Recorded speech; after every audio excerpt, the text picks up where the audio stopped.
நீங்கள் பார்த்தீங்கன்னா தெரியும், ரோட்டில் சும்மா சாதாரணமான கூட்டம் இல்லை. இதெல்லாம் பாஸ் இல்லாமல் இருந்துச்சு அப்படின்னா அந்த தகர கொட்டாயெல்லாம் அடித்து ஓட்டத்தில் உள்ளே வந்திருப்பாங்க. அந்த அளவுக்கு வந்து க்ரௌடு. இதுதான் வந்து என்ட்ரன்ஸ். ஆக்சுவலாக இந்த வழியாக தான் அந்த விஜய் சார் உள்ளே போவார். இதுக்கப்புறம் நம்மளோட என்ட்ரன்ஸையும் அப்படியே காட்டுறேன். நம்மளோட என்ட்ரன்ஸ் வந்து நல்லா பயங்கரமாக பிளான் பண்ணி வச்சுருந்தாங்க. ஏன்னா 2 பேரும் சந்திச்சிக்கூடாது அப்படிங்கிற மாதிரி ஒரு பிளான் வச்சுருந்தாங்க. நம்ம இது வந்து பார்த்திங்கன்னா ஆப்போசிட். இப்போ இந்த வேன் நிற்கிதில்ல, ஸோ இதுலேருந்து ஆப்போசிட்டில் அது பிளான் பண்ணியிருந்தாங்க. இதுக்கு இந்த பக்கம் வந்து இதுக்கு ஆப்போசிட்டில் விஜய் சார் வர மாதிரி பிளான் பண்ணியிருந்தாங்க. ஃபஸ்ட்டு வந்து சென்டரில் ஒரு கேட்டு.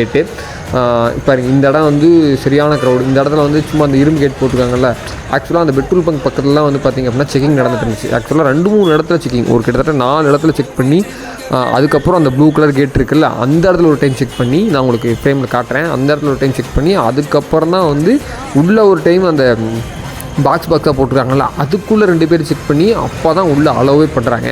பாஸ் இல்லைன்னா வாய்ப்பே கிடையாது அப்படிங்கிறதான் உண்மை. நானும் வந்து ஒரு வழியாக ஏதாவது போராட்டம் பண்ணி போயிடலான்னு சொல்லிட்டு போயிட்டு இருந்தேன். பட்